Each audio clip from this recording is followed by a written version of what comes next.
मिर्जापुर के कटरा कोतवाली क्षेत्र स्थित रजिस्ट्री शुदा जमीन को लेकर विवाद खड़ा हो गया है।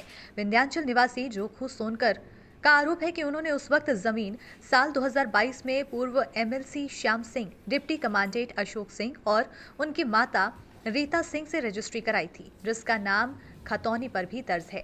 बंटवारा एसडीएम कोर्ट से हो चुका है। इसके बावजूद दूसरा पक्ष मारपीट पर आमादा है। जोहू का कहना है कि जमीन बेचने के बाद अब विपक्षियों की नीयत बदल गई है। वो कब्जा करने की नीयत से आए दिन विवाद खड़ा कर रहे हैं। आरोप है कि विपक्षी पक्ष महिलाओं को आगे कर मारपीट और अभद्रता करवा रहे हैं। कई बार पुलिस हस्तक्षेप कर सुलह कराती रही, लेकिन विवाद लगातार बढ़ता जा रहा है। जोखू सोनकर ने बताया है कि विपक्षी पक्ष ये दावा करता है कि ये उनकी पुश्तैनी जमीन है, जबकि बंटवारे में उनकी हिस्सेदारी अलग हो चुकी है। इस मामले में कटरा कोतवाली में विपक्षियों के खिलाफ मुकदमा दर्ज कराया गया है। पुलिस की कार्रवाई के बाद मौके से विपक्षी हट गए थे। जमीन को लेकर विवाद पर आश्चर्य जताया गया। मेरा नाम जोखू राम सोनकर है। जोखू जी, घटना घटित हुई, एक आपके जमीन को कब्जा करने का प्रयास किया जा रहा है लगातार, क्या मामला है, किसके साथ, कौन है विपक्षी, क्या है पूरा प्रकरण बताएं।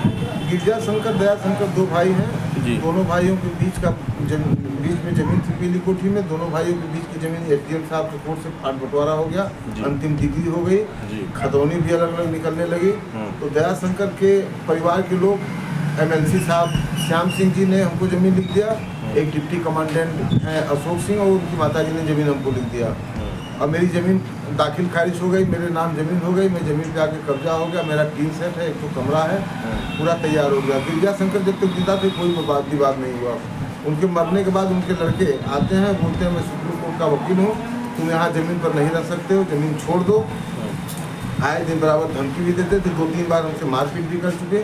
4 तारीख को मैं अपनी गाड़ी लेकर के जैसे ही अंदर हुआ, ये लोग प्लानिंग के तहत 4 लोग, अजय, विजय, नाहर, तीनों लोग हमारे ऊपर लाठी डंडा से प्रहार करने लगे और बोलने लगे गाड़ी तुरंत बाहर निकालो। मैं अपनी मोबाइल निकाल करके वीडियो रिकॉर्डिंग करने का प्रयास करने लगा। मेरी मोबाइल और वो छीनने लगे। छीनते समय मेरे हाथ में बहुत बुरा दांत से काट लिए, जिससे ब्लड निकलने लगा। मैं चिल्लाने लगा, बाहर से लोग आकर बीच बचाव किए, मैं बच गया किसी तरीके से। और मैं वहीं से ब्लड दाबते हुए थाने पे फ़ोन किया। एसएचओ साहब तुरंत मौके पर आए। ये तीनों लोग फरार हो गए थे। ले गए एसएचओ साहब मौके पर और उनसे प्रार्थना पत्र लिखवा करके एफआईआर दर्ज किया और मुझे मेडिकल कराया। मेरे बदन में भी काफ़ी चोटें आ गई थी और हाथ से ब्लड निकल रहा था। क्या लगता है, मतलब कि आपकी ज़मीन पर आपको ही नहीं जाने दिया जा रहा है, ऐसा कुछ है? अब ज़मीन पे जाया जा रहा है, वो उन लोगों का सीधे कहना है कि तुम खटिक होकर के यहाँ ज़मीन कैसे ले लोगे, हमारे परिवार के बेच दिए हैं तो क्या हुआ, लेकिन मैं यहाँ तुम्हें रहने ही नहीं दूंगा। अच्छा, ये मामला है। क्या चाहते हैं आप? अरे हम चाहते हैं कि हमारे नाम से ज़मीन है, इसमें जांच पात का क्या मतलब है। मेरे नाम की ज़मीन है, विंध्याचल में बिंदु कॉरिडोर में एनएच में मेरी सारी ज़मीनें जा रही हैं। मैं अपने बच्चों के भविष्य के लिए मिर्जापुर में थोड़ी सी ज़मीन ले रहा हूँ, तो कोई गुनाह कर रहा हूँ? ले लिया हूँ, वहाँ मैं अपना सोच रहा हूँ मकान बनवा के बच्चों की सेपरेट कर दूँगा, लेकिन ये लोग मुझे जीना हराम कर दिए हैं। 2-3 दिन पहले इनकी महिलाएँ आ रही हैं और मेरे गेट पे और मुझे बोल रहे हैं कि अगर हमारे आदमी के ऊपर से मुकदमा नहीं उठाओगे तो तुम्हारी छेड़खानी के ऊपर तुम्हें जेल भिजवा देंगे, तुम्हारे समझ में आ जाएगा।